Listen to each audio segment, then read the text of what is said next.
Hello there and welcome to Tea Time, the program that brings you up to date, up to speed and up to the minute in the world of entertainment.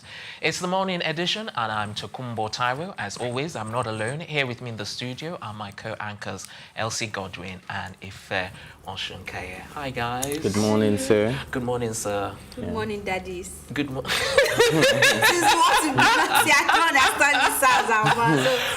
He first started it now, so let's call him sir, or like you said, daddy. Good morning. Okay, so good weekend. How many of these earrings Are you planning for a good weekend? Are you planning to have a good weekend, Elsie? Well, I hope to have a good Friday. What do you have lined up? Let's start from tonight. What are you doing tonight? It's a personal thing. Okay, but you're definitely going out. Personal thing. All right, guys. And before who else saw Tiwa's new car? expectant whip? Whip, yeah. You've seen it? I mean, the pictures. Okay. It's not in yet. She said she's Exactly, waiting because for I was like... arrival is soon. Yeah, so, that's what I saw. I was We're like... looking forward to that, though. I just hope it doesn't belong to... To who? Are you going to sit down Is with the direct manager? No, that's not where it was going. No, I was just joking from the whole fortune show yesterday. Okay, let's just move on. Okay. Yeah. There's so many things to be said. What? If do you want to share anything? Do you find anything interesting, or should we just We'll be move talking on? about Nipsey, right? Yes. All right, so... Okay, you have an update that you give us then? Yeah, basically. All right. Now, before we bring you today's stories, let me just quickly say that you can always join the conversation on social media using the hashtag #TeaTime, or you can tweet at us at +TVAfrica. Our main first story is on Jussie Smollett. Apparently, the city of Chicago is set to sue the actor over the alleged attack. So, Ife, since you said you had an update, let's start with you. This is not Nipsey Hussle now, but go ahead. Oh, sorry. I've mixed it all up, haven't I? I was wondering, Okay, my bad. I thought maybe Jussie has been named as a suspect as well.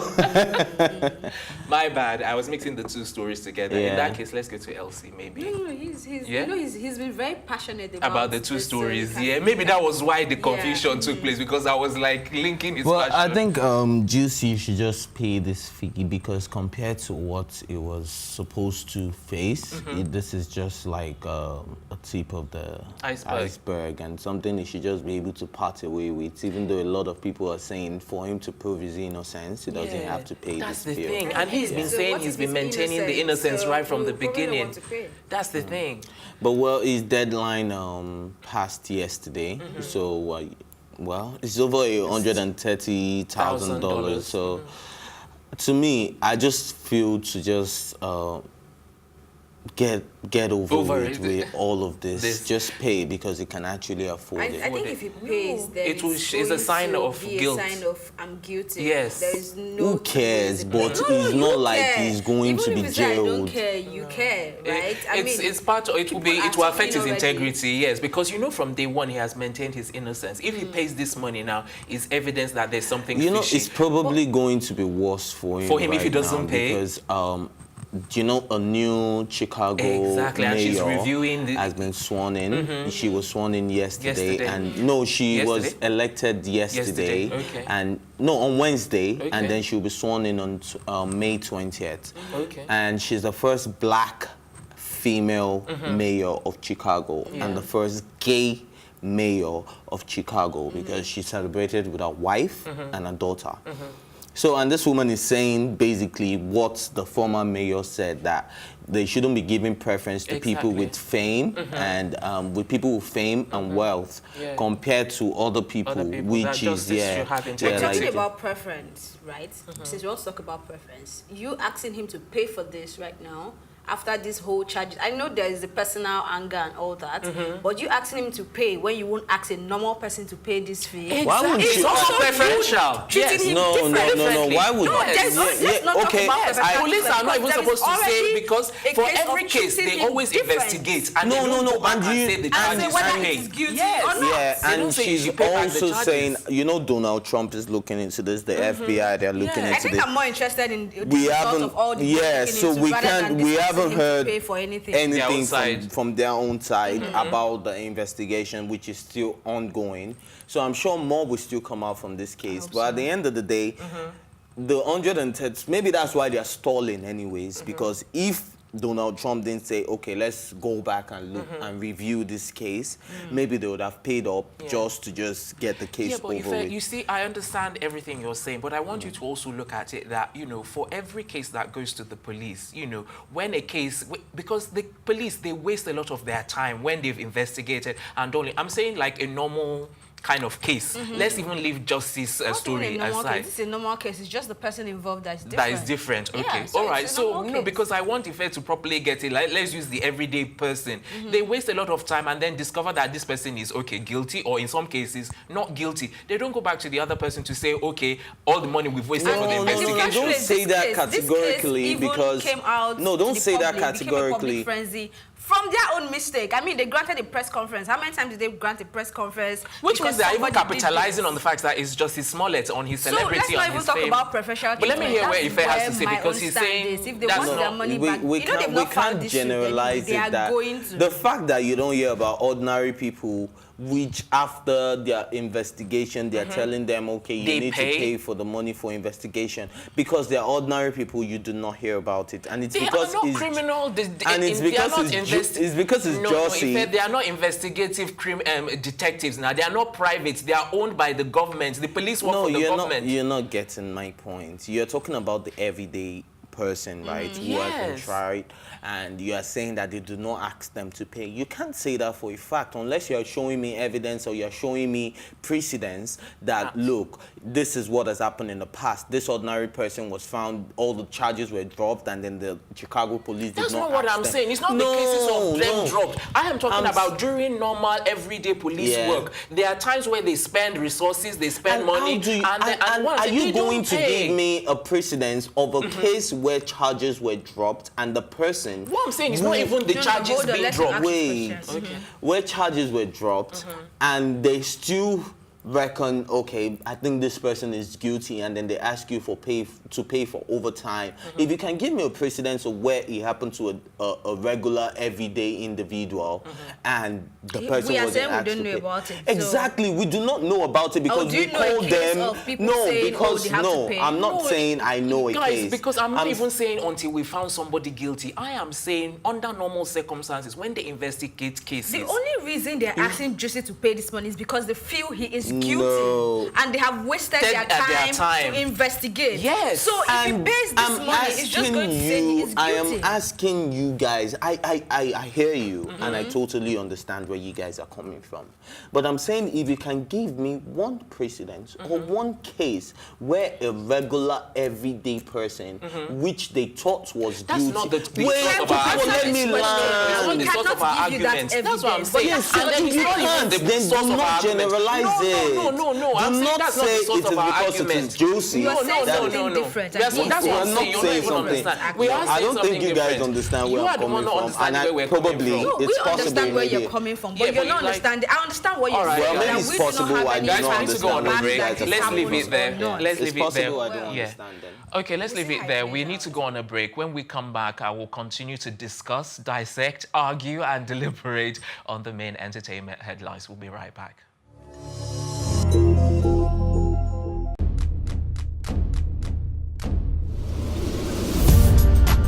You're watching Plus TV Africa, and this is Tea Time. I loved the energy when I came in here. It was so positive. I was like, I can't leave here. My real names are Akbofiofobo, Akbolubomemere. I think my father is a comedian, because most times when he calls me, he's like, yo, make sure you use condom, you know, them girls out there. So are you telling me I should have shot my shots? Ife, you are my younger brother. Age is nothing but a number. What? I'm a vampire. I believe in equal rights for women, and I also believe that a man is the head of the house, so we need to draw our limits somewhere. It feels so good. Now can I do my jam now? Yeah, you can. Thank you.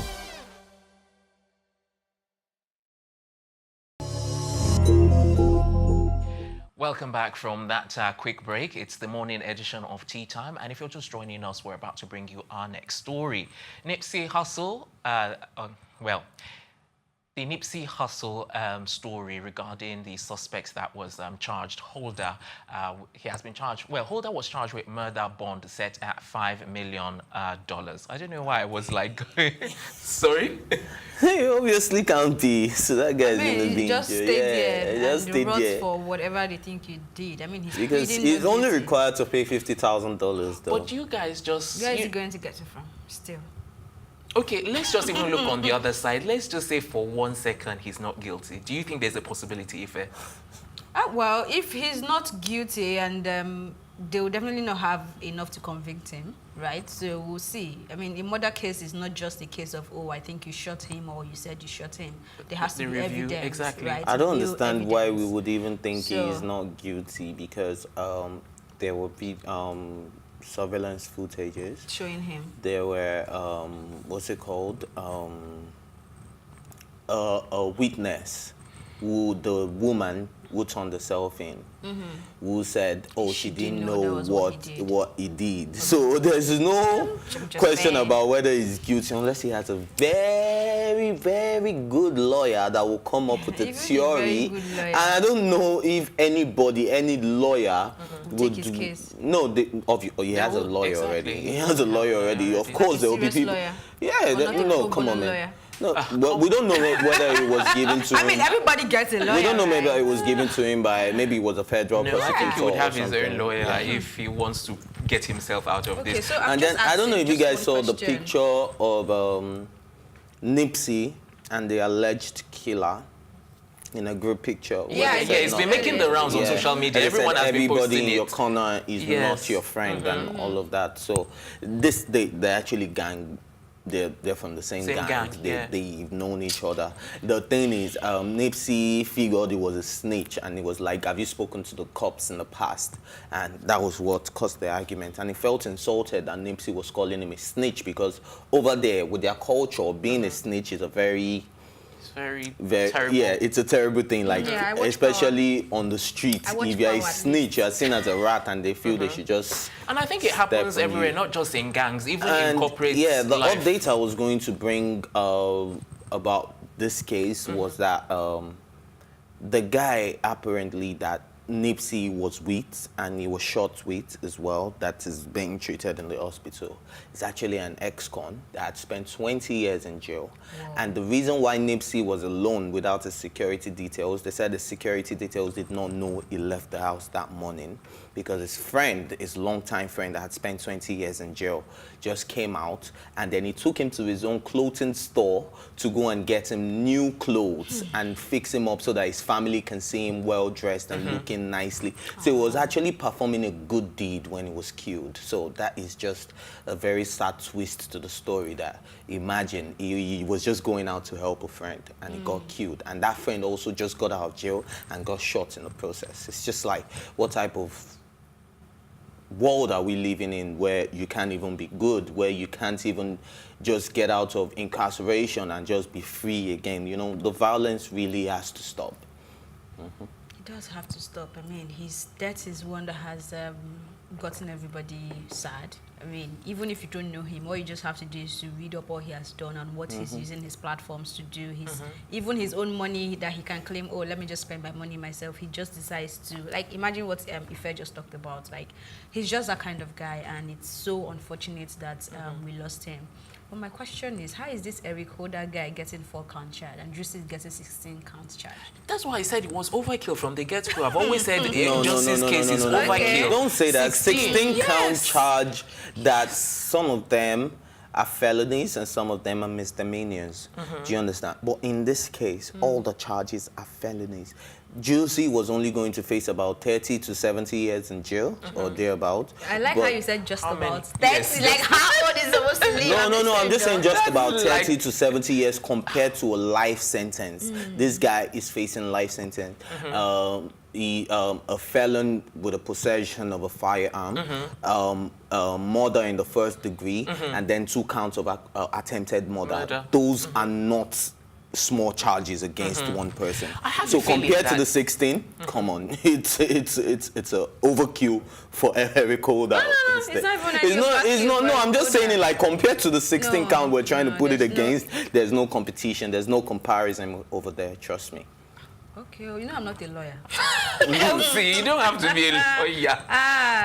Anyway, I don't even know where to start. I have a feeling that this guy, Eric Holder, I think if it is guilty, because I don't want to say it until, it's been proven. If he's guilty. Yes, he's an animal anyways for doing that. So if he's guilty, because I don't want to call him guilty until it's actually proven, if he is guilty, I have a feeling that, he's one of these people that looks like, he's done what he wants to do, regardless of the consequences. Yes, and then regardless, so even if it's life, even if it's death, he's ready to face it. Talk life. This guy has been, there was before now, in 2012, I think he spent 280 days in jail for possession of a loaded weapon. And he faced 3 years probation as well. That was from 2012. So obviously his probation period has expired. If not, it would have been worse if he was during his probation period that this happened. Then maybe he would have been sentenced to death. Okay. Does America still have the death sentence? I don't even know, because I know at one time they were trying to abolish it, and I think some states have succeeded and some states haven't. Well, I'm not sure. We need to check that out and then come back to to let you know. But let's move on to our next story. It's regarding Amazon founder Jeff Bezos and wife Mackenzie. They basically finalized their divorce, and I think both of them actually posted stuff on social media saying that they've finalized their divorce. And what's interesting is the fact that she gets $35 billion. 25% of his full, which is the same thing. So 25% of his entire assets, and he still retains 75%. And what I was trying to highlight is the fact that if this was are you sure she retains 25%? Because I think she retains 4%, and then she's also giving out the voting rights of her shares to their newspaper company together. Not 25% of the company, no. Yeah, it's been 25% of what Jeff had. Yes.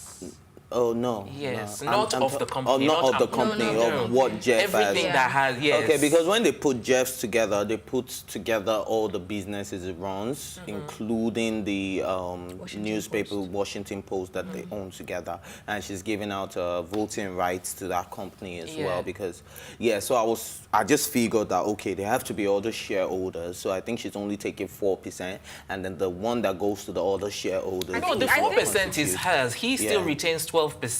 The other people have the other shares. Oh, okay. Yes. He still retains the major voting rights. Yes, he's the larger shareholder in Amazon at that 12%. So all the other people have like 2%, and so many others. She had 4%, and I think she's still probably the fourth richest woman. That just makes me question, Elsie, what are you still doing here? Go and marry billionaire and divorce. Oops. Marry him and stay or divorce. I don't understand. Divorce so that you can get $35 billion. Anyway, I just want to commend Jeff and what's her name? Mackenzie. Wow.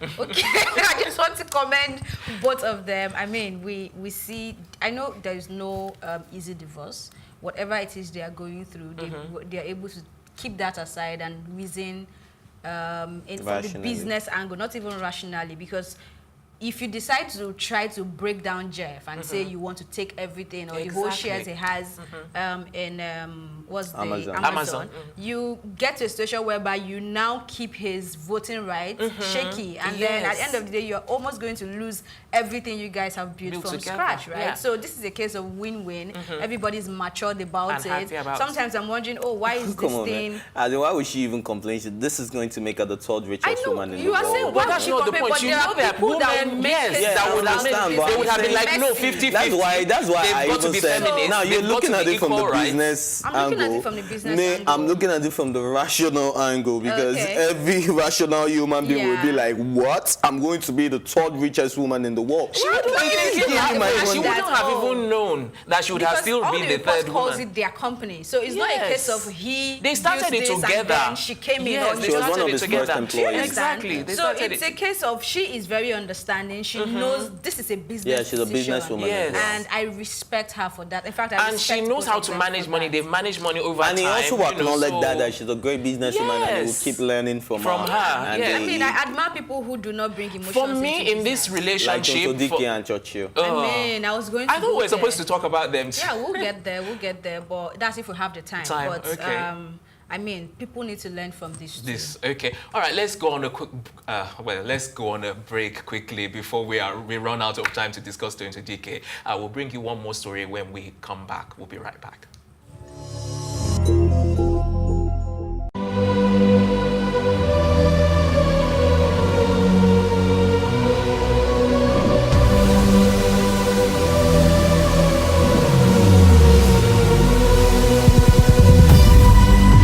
What we do not understand, we will stigmatize. What you can see is the remaining of the tanker that exploded. The suspect equally confessed.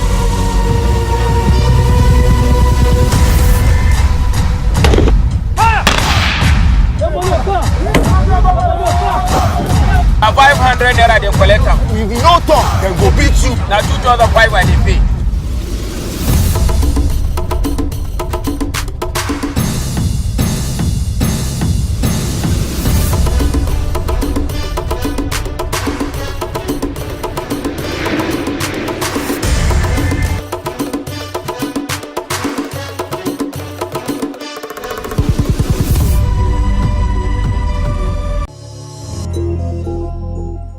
Welcome back. It's still tea time, and we're about to talk about Churchill OIakunle, who files petition to Inspector General of Police over Tonto Dikeh's alleged illegal sale of his SUV. Okay, so there was even an actual, the reporters were able to get the actual documents, legal documents, which stated everything, including how much the SUV cost, which was, from their perspective, 22 million naira. Yes, and they actually said Tonto Dikeh sold it, falsified the papers, a lot of allegations. Have you seen Tonto Dikeh's response?